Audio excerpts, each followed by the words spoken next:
Hello, welcome back my YouTube channel. एक बार आपका फिर से मेरे इस चैनल पे स्वागत है। जैसा कि आपको पता है कि हमने लास्ट लेक्चर के अंदर फेरिंजाइटिस और लेरिंजाइटिस को डिस्कस किया था, वैसे ही दो अपर रेस्पिरेटरी डिसऑर्डर्स की जो आज लास्ट हम क्लास लेंगे, जिसमें टॉन्सिलाइटिस और एपिग्लोराइटिस के बारे में बात करेंगे। तो इसमें सबसे पहले मैं स्टार्ट करूँगा टॉन्सिलाइटिस क्या होता है। कि टॉन्सिलाइटिस नाम से पता चल रहा है कि टॉन्सिल्स का इन्फ्लामेशन होगा, उसको टॉन्सिलाइटिस कहते हैं। तो इसमें हम प्रॉपरली इसका हम लोकेशंस देखेंगे कहाँ पर होता है, कौन सी टॉन्सिल का इसमें इन्फेक्शन देखने को मिलता है। तो इन्फ्लामेशन ऑफ द पेलेंटाइन जो टॉन्सिल्स होते हैं उनका अंदर इन्फ्लामेशन हो जाता है। ये क्या होता है, लिम्फोइड टिश्यू होते हैं, ठीक है। ये लोकेटेड होते हैं on the both side of the oropharynx. जो हमारे ओरोफेरिंग्स वाली कंडीशन ओरो होता है, और मतलब ओरल फेरिंग्स के मतलब बोथ साइड दोनों की तरफ ये लोकेटेड होते हैं, जैसे कि इस डायग्राम में आपको दिखाई दे रहा होगा। अब इसमें बोला कि टॉन्सिलाइटिस में इन्फ्लामेशन हो जाता है पेलेंटाइन टॉन्सिल का। तो इन्फ्लामेशन आपको देखने को मिल रहा होगा। इन्फ्लामेशन में क्या होता है, सबसे पहले रेडनेस आपको दिखाई देगी, रेडनेस हो रही है, ठीक है। रेडनेस के साथ साथ यहाँ पर क्या हो रहा है कि पस फॉर्मेशन होगा। यहाँ पर ये जो आपको दिखाई दे रहे हैं छाले टाइप में दिखाई दे रहे हैं, बन जाएंगे। और इसमें इसको बोलते हैं सोर थ्रोट की कंडीशन क्रिएट हो जाएगी। इसके अंदर मैं आगे साइन सिम्टम्स आपको पढ़ाऊंगा। इन डायग्राम के द्वारा आपको आसानी से क्या हो जाएगा, इमेजिनेशन कर सकते हो।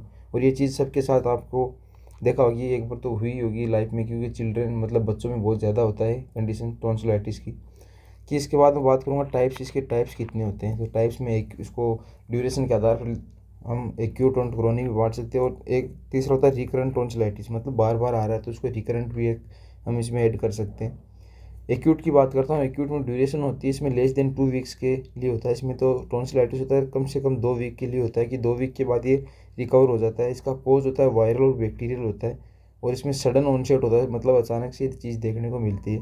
इसमें ऐसा नहीं है कि इसका जो सबसे पहले धीरे धीरे साइन एंड सिम्टम्स आएंगे, ऑनसेट होगा कि सडन होगा ये।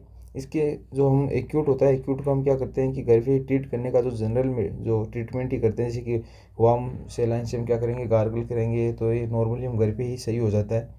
अगर फिर भी ये सही नहीं हो पाता, एक्यूट से क्रोनिक के अंदर कन्वर्ट हो जाता है, इसकी ड्यूरेशन होती है वो क्या हो जाती है, मोर देन 2 वीक्स रहती है। ये रिकरेंट है, परसिस्टेंट रहने लगता है, बार बार आने लगता है। तो उस टाइम क्या होता है कि इसमें हाइपोट्रोफी हो जाता है। मतलब इसका कोज ये है कि इसमें टॉन्सिल्स की जो साइज़ होती है, जो इसमें टिश्यूज़ होते हैं उनकी साइज़ बढ़ने लगती है। इसको बोलते हैं हाइपोट्रोफाइड होता है। इसमें इंक्रीज होती है, टॉन्सिल्स की साइज़ इंक्रीज होने लग जाती है। ये आपने फील किया होगा कि आपके टॉन्सिल होते हैं तो बाहर से नेक से हम फील करते हैं तो ऐसे लगता है कि यहाँ हैवी हैवी हो रखा है। और हमें खुद से भी फील होता है कि यहाँ पर कुछ स्वेलिंग हो रही है। उस कंडीशन को बोलते हैं हाइपोट्रोफी। वो क्रोनिक कंडीशन के अंदर होता है। नॉर्मली तो पता भी नहीं चलता है ऑनसेट इसका, सडन तो होता है लेकिन 2 वीक से कम रहता है, ट्रीट हो जाता है। क्रोनिक के अंदर कन्वर्ट होती है, हमें पता लगने लग जाता है कि हमें टॉन्सिल्स फूल रहे हैं। हम कहते हैं ना कि टॉन्सिल फूल गए हैं मेरे मेरे यहाँ पर पेन हो रहा है, ऐसे लग रहा है भारी भारी हो रहा है, ठीक है।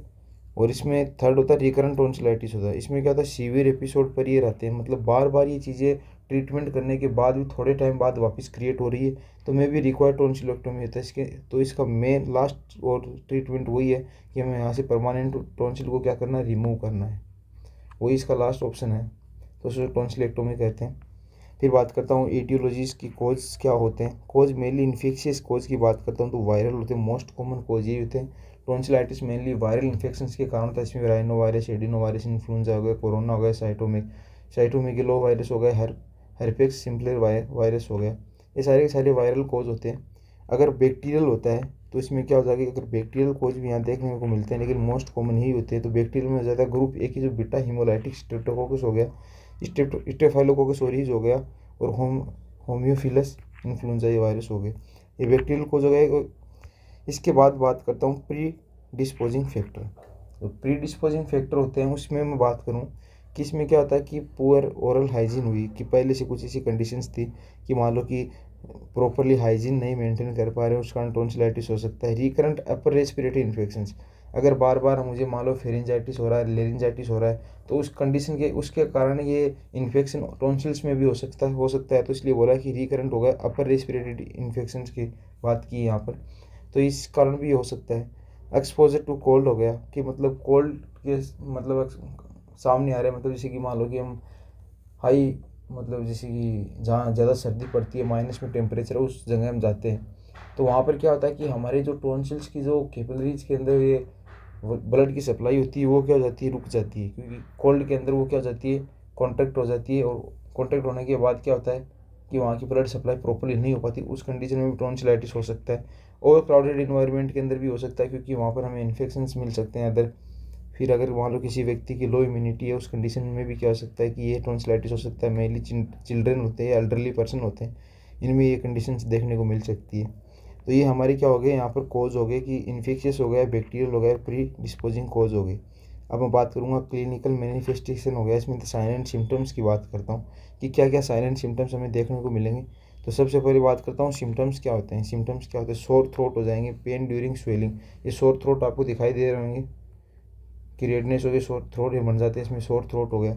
और इसमें क्या होगी, कोई भी चीज़ हम जो स्वेलिंग करेंगे, जो स्वेलो करेंगे मतलब निगलेंगे, उस टाइम पर हमें पेन होगा, ठीक है। फीवर हो सकती है, चिल्स हो सकता है, इसके कारण हमें फीवर भी आ जाती है कई बार, बेड ब्रीथ होगी। अगर यहाँ पर क्या हो रहा है कि इनमें पस फॉर्मेशन होने लग गया अगर टॉन्सिल के अंदर, तो उस टाइम हमें बेड ब्रीथ होगी, क्योंकि ड्यू टू पस फॉर्मेशन हुआ। तो बेड ब्रीथ को बोलते हैं हेलिटोसिस। मैंने इसके अंदर पहले जो रेस्पिरेटरी पढ़ रहे थे उसमें मैंने हेलिटोसिस के बारे में आपको बताया, अगर आपने वो लेक्चर अटेंड किया है तो।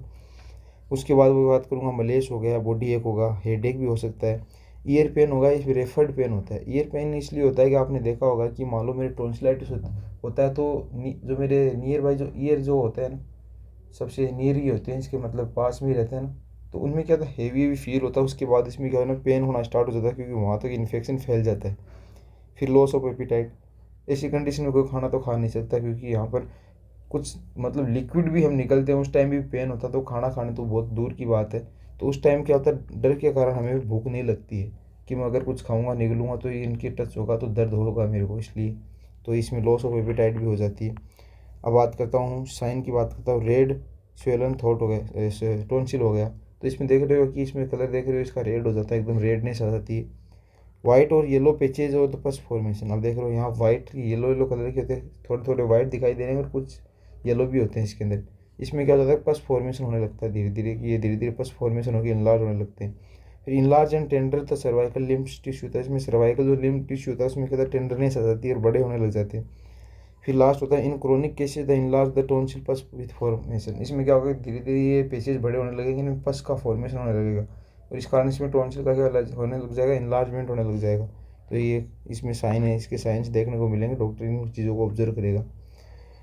इतनी कंडीशन होने के बाद हम इसमें क्या करेंगे, इसका डायग्नोसिस भी करेंगे, किस प्रकार से डायग्नोस करेंगे हम। सबसे पहला पॉइंट तो फिक्स है सब में, जो हिस्ट्री कलेक्शन और फिजिकल एग्जामिनेशन। फिर सेकंड की बात करता हूँ, थ्रोट एंड स्वेब कल्चर होता है, इसमें थ्रोट एंड स्वेब कल्चर भी यहाँ करेंगे हम। फिर थर्ड की बात करता हूँ, यहाँ सीबीसी भी करेंगे, सीटी स्कैन भी करेंगे हम। ये हमारा डायग्नोसिस रहेगा। फिर बात करता हूँ मैनेजमेंट की, कि हम किस प्रकार से मैनेजमेंट कर सकते हैं। तो सबसे पहला हम जनरल मैनेजमेंट करेंगे, जैसे कि फेरेंजाइटिस, लेरेंजाइटिस, एपिग्लोटाइटिस और टॉन्सिलाइटिस, इन सब में हम जनरल मैनेजमेंट करेंगे, क्योंकि ये हमारे क्या होते हैं कि एक्यूट कंडीशन में रहते हैं, तो हम इसको क्या कर सकते हैं, घर पे ही ट्रीट कर सकते हैं। तो सबसे पहला टारगेट हमारा ये रहता है कि हम इसको यहीं ट्रीट कर लें। मेनली इसमें तो हम वार्म सेलाइन से क्या क्या करते हैं, गार्गल करते हैं। ये चीज़ आपने कॉमनली सुनी होगी, डॉक्टर कहता है कि दिन में 3 या 4 टाइम हमें क्या करना है, गर्म पानी में नमक से क्या करना है, गरारे मतलब गार्गल करना है। ये तो डॉक्टर आपको प्रायोरिटी बताता ही है। तो वो जनरल मैनेजमेंट में यही होता है, अगर मान लो टॉन्सिलाइटिस होता है तो हम उसको बोलेंगे रेस्ट करना है और उसको हाइड्रेशन रखना, वहाँ ड्राइनेस नहीं होने देनी है, हाइड्रेशन ही हमारा जनरल मैनेजमेंट है। फिर हम क्या करेंगे, वार्म सेलाइन गार्गल करेंगे। फिर करेंगे सॉफ्ट एंड कूल डाइट लेंगे, सॉफ्ट एंड कूल डाइट लेंगे, ताकि वहाँ पर क्या हो कि अगर हार्ड डाइट लेंगे तो वहाँ पर पेन हो सकता है, फ्रिक्शंस के कारण और ज़्यादा सीवियरिटी हो सकती है, इसलिए हम सॉफ्ट एंड कूल डाइट लेंगे। फिर बात करता हूँ avoid spicy food, spicy food नहीं खाएंगे, क्योंकि वहाँ पर जलन हो सकती है बहुत सीवियर तरीके से, क्योंकि वो पहले से ही क्या होते हैं कि इसमें इन्फेक्शन इन्फ्लामेशन रहता है, और जैसे ही कोई स्पाइसी फूड उसके कॉन्टेक्ट में आता है तो वहाँ और ज़्यादा इन्फ्लामेशन हो सकती है। अवॉइड इरिटेंट्स, जैसे कि स्मोकिंग नहीं करेंगे, एल्कोहल नहीं पियेंगे, एल्कोहल और स्मोकिंग करने से भी वहाँ जलन हो सकती है। पेन रिलीफ लेंगे, पीसीए मतलब पैरासीटामोल, यहाँ पर हम पेन रिलीफ ले सकते हैं, डाइक्लो ले सकते हैं, ठीक है। उसके बाद अगर फिर भी ट्रीट नहीं होता है, इतनी चीज़ें करने के बाद फिर हम मेडिकल मैनेजमेंट में जाएंगे, डॉक्टर को हम उस चीज़ को दिखाएंगे। डॉक्टर में अगर डॉक्टर ने देखा कि सस्पेक्ट हमें वायरल इन्फेक्शन से हुआ, कि वायरल में क्या मिला कि जो सिम्टोमेटिक मैनेजमेंट देंगे, अगर वायरल इन्फेक्शन हुआ है, इसका कैसे पता चलेगा, मैंने अभी बताया, थ्रोट एंड स्वेब कल्चर लेंगे। ये लैब में जाने के बाद इससे पता चल जाएगा बैक्टीरियल है या वायरल इन्फेक्शन है। वो कंफर्म होने के बाद डॉक्टर क्या करेगा, सिम्टोमेटिक मैनेजमेंट करेगा। यहाँ एंटीबायोटिक्स नहीं देंगे, एंटीबायोटिक्स ओनली बैक्टीरियल इन्फेक्शन में दी जाती है, अगर वायरल है तो एंटीबायोटिक्स हम नहीं देंगे। चीज़ें तो आपको पता होंगी। अगर इन्फेक्शन क्या हो रहा है, बैक्टीरियल हो रखा है, तो उस टाइम हम उसको एंटीबायोटिक्स देंगे, पेनिसिलिन हो गया, हेमोक्सिलिन दे सकते हैं। अगर यहाँ पर कोई सीवियर एलर्जी भी हो रही है तो एजिथ्रोमाइसिन दे देंगे। एंटीबायोटिक्स मतलब फीवर, अगर यहाँ फीवर आ रही है तो इसमें एसिम्टोमेटिक ट्रीटमेंट करेंगे। जिस प्रकार से सिम्टम्स आते डॉक्टर में पूछते नहीं क्या कि क्या हो रहा है, हम कहते हैं सर मेरे को बुखार आ रहा है और मेरे को बार बार यहाँ पर जलन हो रही है, ये वाली जो इसमें मतलब सारी बताएंगे हम जो हमें फील हो रही है कि ये चीज़ें हो रही है मेरे साथ। बोल रहा हूँ तो पेन हो रहा है, पेन हो रहा है तो उसमें पेन वाली वो टेबलेट देगा। बोलेगा एंटीसेप्टिक लेना है तो फिक्स कर देगा, गार्गल करो। फीवर की टेबलेट दे देगा। अगर एलर्जी की कंडीशन हो रही है कि मुझे रेशेस हो रहे हैं, खुजली हो रही है, तो उस टाइम एजिथ्रोमाइसिन दे देगा वो। तो सिम्टोमेटिक ट्रीटमेंट होते हैं मेडिकल मैनेजमेंट में। लेकिन यहाँ सर्जिकल मैनेजमेंट लास्ट ऑप्शन इसलिए है, मैंने आपको थर्ड वाला टाइप्स पढ़ाया था, रिकरेंट टॉन्सिलाइटिस। अगर यहाँ पर बार बार एपिसोड्स आ रहे हैं, मतलब बार बार ये चीज़ रिकरेंट हो रही है, मैंने ट्रीटमेंट दिया उस टाइम सही हुई, कुछ टाइम बाद ये कंडीशन वापस आ रही है, तो उसका लास्ट ऑप्शन सर्जिकल मैनेजमेंट, मतलब टॉन्सिलेक्टोमी करेंगे, removal of the tonsils, tonsils को रिमूव कर देंगे वहाँ से। अगर मैंने टॉन्सिल को रिमूव कर दिया, इसको टॉन्सिलेक्टोमी कहते हैं। यहाँ पर मैंने डायग्राम के द्वारा बताया कि टॉन्सिल्स को यहाँ होल्ड करके यहाँ से कट लगा देते हैं, फिर इसको वापस सुजरिंग कर देते हैं। ये होती है टॉन्सिलेक्टोमी। फिर इसको रिमूव कर देते हैं ताकि इसको रिलीफ मिल जाए। तो इसको एक बार रिमूव करने के बाद जो पोस्ट ऑपरेटिव केयर होती है वो सबसे इम्पोर्टेंट होती है। इसमें सबसे मेन कॉम्प्लिकेशन होता है ब्लीडिंग। अगर मैंने मान लो कि इसको ट्रीटमेंट किया है, ट्रीटमेंट करने के बाद अगर ब्लीडिंग हो रही है तो ये सबसे मोस्ट कॉमन कॉम्प्लिकेशन ये में देखने को मिलता है। मैंने ट्रीटमेंट करने के बाद अगर मैंने इसको हॉस्पिटल में भर्ती कर रखा है तो उसको मेनली नर्सिंग का काम यही है कि बार बार उसको ऑब्जर्व करना है कि ब्लीडिंग तो नहीं हो रही है। मोस्ट कॉम्प्लिकेशन यही होता है इन ऐसी कंडीशंस के अंदर कि ब्लीडिंग होने के चांस बहुत ज़्यादा रहते हैं, तो उसको हमें देखते रहना है। इसका कैसे पता चलेगा कि उसको ब्लीडिंग हो रही है अंदर, कि ऐसा तो है नहीं कि ब्लीडिंग बाहर की तरफ होगी, वो तो अंदर की तरफ होगी, अंदर के अंदर निकलता रहेगा। उस कंडीशन का पता लगाने के लिए हमें उसके मोमेंट्स को चेक करना है। जैसे कि मान लो कि हमें सलाइवा का क्या हो रहा है कि सिक्रेशन बहुत ज़्यादा हो रहा है। आपने चीज़ें ऑब्जर्व की कि अगर हमारे मुंह के अंदर सलाइवा बहुत सिक्रीट हो रही है तो हम बार बार उसको निगलते हैं। तो निगलते हैं तो हमारे जो ये नेक का मूवमेंट किस प्रकार से होता है पता है कि जैसे कि हम पानी निकलते हैं तो किस प्रकार से दूसरे को पता चल जाता है ना कुछ निकल रहा है। उसी प्रकार अगर ब्लीडिंग हो रही तो बार बार उस चीज़ को निकलेगा, तो उसको चीज़ को हमें ऑब्जर्व करनी है कि पेशेंट इसे क्यों कर रहा था। उसका मुंह को ओपन करवाएंगे और चीज़ को ऑब्जर्व करेंगे, हाँ इसको ब्लीडिंग स्टार्ट होगी, इसे पता चल जाएगा। फिर इसको गिव सॉफ्ट जो डाइट एंड कोल्ड फ्लूइड देंगे, ये ऊपर वाली चीज़ें। Avoid hot and spicy food हो गया, मेंटेन गुड ओरल हाइजीन हो गया, पेन कंट्रोल विद प्रिस्क्राइब्ड। अब यहाँ पर मैंने ये क्या पीसीएम नहीं दूंगा कि मैं मेरे हिसाब से जनरल ट्रीटमेंट दे रहा वो नहीं दूंगा। यहाँ पर मैं जो टॉन्सिलाइटिस डॉक्टर यहाँ प्रिस्क्राइब करेगा कि अब इसको ये वाले लेने क्योंकि मैंने इसका ऑपरेशन किया है, तो इसके अंदर ऐसी पेन किलर देनी है जो पेन रिमूव करे। अवॉइड रेड डाइट्स, अब रेड डाइट को अवॉइड करना है। इसलिए मेन पॉइंट इसका मतलब ये है कि मान लो कि मैंने पेशेंट को क्या कि कोई पान खिला दिया, या मैंने उसको कोई चकुंदर खिला दी, या मैंने उसको अनार खिला दिया, तो ऐसी चीज़ें नहीं खिलानी है जिससे कि क्या हो कि मुंह पर रेड हो जाए। अब अगर मैंने इसको पान खिलाया तो मुंह रेड हो जाएगा, अब मुझे पता ही नहीं चलेगा पान के कारण रेड हो रखा है या इसको ब्लीडिंग हो रखी है। तो इस मिसअंडरस्टैंडिंग को बचने के लिए हमें क्या करना, रेड चीज़ें इसको नहीं खिलानी, क्योंकि ब्लीडिंग के कारण भी वो वहाँ से रेडनेस हमें पता नहीं चलेगी। अगर मैंने इसको रेड चीज़ खिला दी है तो मुझे कैसे पता चलेगा ब्लीडिंग है या ये इसी नेचुरली इसका कलर है। तो आई थिंक यहाँ पर इसको अवॉइड करना है। समझ गए होंगे चीज़ें। इसके बाद हम नेक्स्ट डिजीज़ पढ़ेंगे एपिग्लोटाइटिस, जो इसकी अपर रेस्पिरेटरी सिस्टम की लास्ट डिजीज़ है। ठीक है, तो एपिग्लोटाइटिस को स्टार्ट करता हूँ। एपिग्लोटाइटिस में क्या होता है कि इसमें एपिग्लोटिस जो लीफ के समान स्ट्रक्चर होती है ना, उसमें क्या होता है, इन्फ्लामेशन हो जाता है। इन्फ्लामेशन होने से क्या होता है कि हम कोई भी चीज़ निगल रहे हैं, खा रहे हैं, तो वो मतलब इसका एपिग्लोटाइटिस प्रॉपरली फंक्शन नहीं कर पाएगा, और वो जो भोजन या फूड है वो क्या हो जाएगा, ट्रेकिया के अंदर आ जाएगा। ट्रेकिया के अंदर आकर लंग्स में ऑब्स्ट्रक्शन कर देगा। इससे एयर के अंदर क्या होगा, डिफ़िकल्टी होगी, O2 का क्या हो जाएगा, लेवल बॉडी में कम हो जाएगा। इनडायरेक्टली इसमें डेथ भी हो सकती है अगर मान लो कि ये कंडीशन ज़्यादा सीवियर होगी, या चोकिंग भी हो जाती है। कई बार फूड वहाँ रह जाता है तो उस टाइम O2 का इनडायरेक्टली ब्रेन डेथ के कारण भी डेथ हो सकती है। वो इनडायरेक्टली सिम्टम्स हैं। इसमें हम बात करते हैं कि एपिग्लोटाइटिस क्या होता है। तो देखना, इन्फ्लामेशन ऑफ एपिग्लोटिस, एपिग्लोटिस का इन्फ्लामेशन होता है और ये लीफ शेप फ्लिप होता है और कार्टिलेज से मिलकर बना हुआ होता है। इसकी लोकेशन होती है बेस ऑन द टंग, टंग के बेस के अंदर लास्ट में होता है। ठीक है, ये कवर करके रखता है laryngeal inlet during swallowing, swallowing होता है, स्वेलिंग हो गया, to prevent food enter the lungs.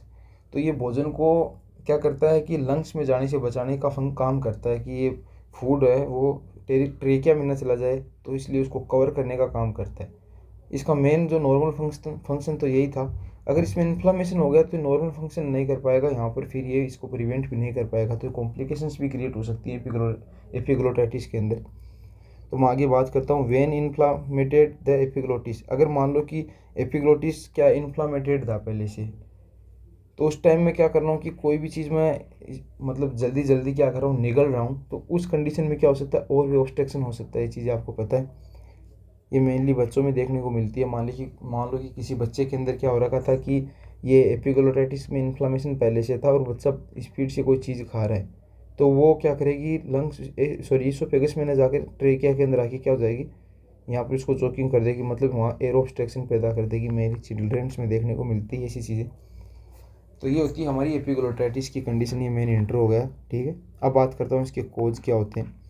मैंने जो टॉन्सिलाइटिस में पढ़ाया वहाँ तो मेन कोज था वायरल था। यहाँ पर क्या होता है, मोस्ट कॉमन कोज होता है बैक्टीरियल। यहाँ बैक्टीरिया के कारण एक कंडीशन देखने को मिलती है। तो हीमोफिलस इन्फ्लुएंजा टाइप वी इसका मोस्ट कॉमन बैक्टीरिया। मैं इसको हाईलाइट कर देता हूँ, कलर चेंज कर लेते हैं थोड़ा हम।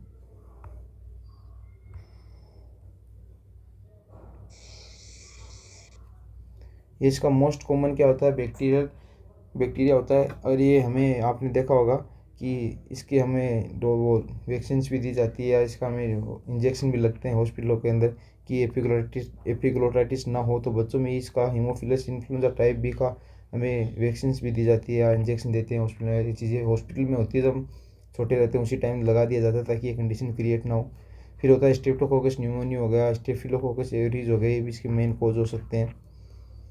फिर होता है नॉन इन्फेक्शियस कोज की बात करता हूँ। नॉन इन्फेक्शियस कोज के अंदर क्या होता है कि इसमें थर्मल इंजरी हो सकती है।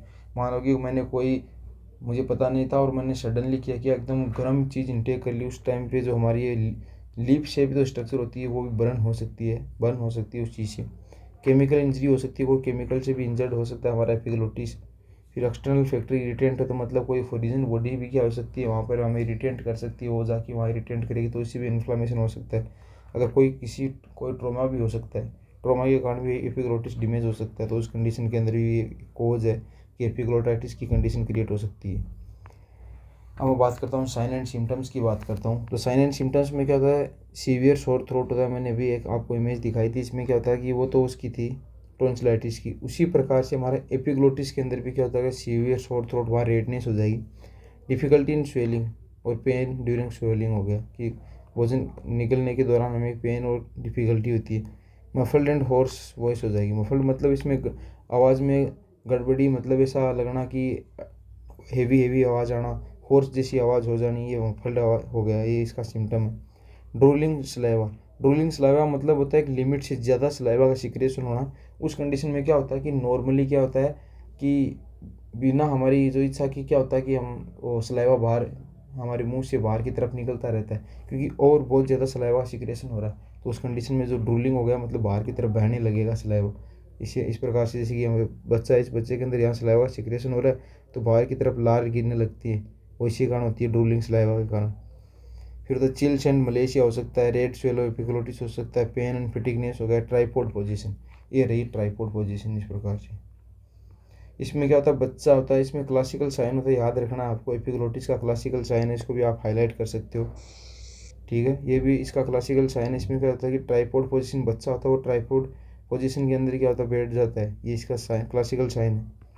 फिर रेस्पिरेटरी डिस्ट्रेस हो गया, एयरवे ऑब्स्ट्रक्शन में ये देखने को मिलता है यहाँ पर। फिर बात करेंगे डायग्नोसिस किस प्रकार से करेंगे। डायग्नोसिस में मेन यही है कि इसमें हिस्ट्री कलेक्शन, फिजिकल एग्जामिनेशन करेंगे। उसके बाद होगा based on the sudden onset of sore throat. इसमें सोर थ्रोट हो रहा है या ड्रूलिंग सलाइवा हो रहा है, उसको ऑब्जर्व करेंगे, इसे भी हम डायग्नोस कर सकते हैं कि अगर मान लो किसी के अंदर ड्रूलिंग सलाइवा मतलब सलाइवा का फॉर्मेशन बहुत ज़्यादा हो रहा है, उससे पता चल जाएगा, डायग्नोस कर लेंगे कि हाँ इसको ये कंडीशन है। अगर सोर थ्रोट की कंडीशन है उससे भी पता चल जाएगा। अगर बच्चा ट्राइपॉड पोजीशन में ज़्यादा बैठ रहा है तो इसे भी पता चल जाएगा कि इसके अंदर हमें एपिग्लोटाइटिस की कंडीशन हो सकती है। मफल्ड वॉइस हो गया या क्लासिकल साइन हो गए, सारे के सारे ये क्लासिकल साइन मैंने भी बताया ना पूरी।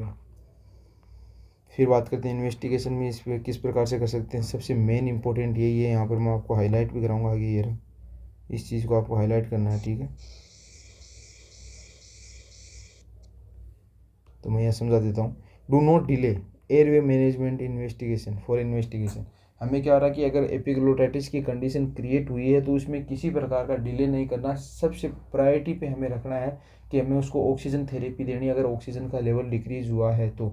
अगर मान लो किसी बच्चे के अंदर जो ट्रेकिया के अंदर क्या हो रखा है, किसी प्रकार का ऑब्स्ट्रक्शन आ गया एपिग्लोटाइटिस के कारण, इसे फंक्शन नहीं हुआ, यहाँ पर भोजन क्या हो गया, यहाँ से ऑब्स्ट्रक्शन कर दिया, उस कंडीशन में उसके अंदर मेनली तो ऑक्सीजन का लेवल डिक्रीज होगा ना। इसको तो हम बाद में भी निकाल लेंगे, अगर ऑक्सीजन का लेवल क्या हो गया मेंटेन हो गया तो भी ये रिलीफ मिल सकता है। अगर मैंने ऑक्सीजन ही नहीं दी पहले और ट्रीटमेंट करने लग गया तो बच्चा तो मर जाएगा।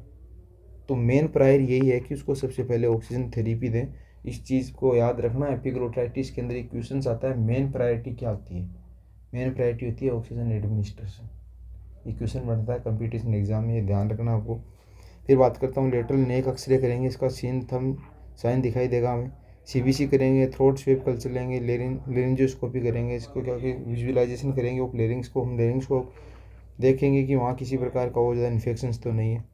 ट्रीटमेंट में बात करता हूँ, ट्रीटमेंट में प्रायोरिटी हम देंगे इसको सबसे पहले एयरवे मैनेजमेंट को, ठीक है। अब किस प्रकार से करेंगे प्रायोरिटी, इसको करेंगे हम सबसे पहले पेशेंट को काम करेंगे, मतलब शांत करेंगे कि आप आराम से बैठिए, घबराओ मत। फिर हम उसको प्रोवाइड कंफर्टेबल पोजीशन देंगे, उसको हम सुलाएंगे नहीं, सुलाने से तो और ज़्यादा ऑब्स्ट्रक्शन हो सकता है उसको, इसलिए हम सेमी फाउलर पोजीशन देंगे ताकि क्या हो कि ऑब्स्ट्रक्शन कम हो। Do not attempt to examine the throat in children. अगर ऐसी कंडीशन क्रिएट होती है तो हमें खुद से उस बच्चे के अंदर कोशिश नहीं करनी की है कि इसको क्या हुआ है मैं देख लेता हूँ, हमें सीधा डॉक्टर के पास ले जाना, ये इमरजेंसी कंडीशन है एक प्रकार की, ठीक है। तो इसको हमें खुद घर पर अटेम्प्ट नहीं करना है कि मैं चेक कर लेता हूँ क्या हुआ है, तो ऐसी कंडीशन नहीं करनी है और O2 एडमिनिस्ट्रेशन देना है, ये हमारे थे O2। इसके बाद हम क्या करेंगे, मेडिकल मैनेजमेंट स्टार्ट करेंगे। सबसे पहले मैनेजमेंट तो एयरवे क्लियर करेंगे, किसी भी प्रकार से हम इसके अंदर हम ऑक्सीजन थेरेपी दें या कोई भी अल्टरनेटिव सारे ऑप्शन कर सकते हैं।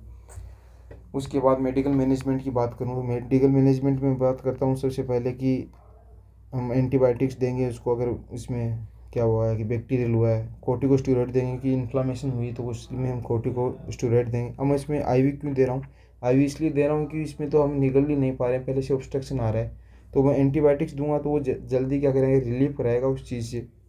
कोर्टिकोस्टेरॉइड दूंगा, फ्लूइड थेरेपी दूंगा, प्रिवेंट द डिहाइड्रेशन को रोकने के लिए मैं क्या करूँगा, फ्लूइड थेरेपी दूंगा। एंटीपायरेटिक्स और एनाल्जेसिक, अगर फीवर आ रहा है, पेन आ रहा है तो उस कंडीशन में सिस्टमेटिक ट्रीटमेंट भी वहाँ करूँगा।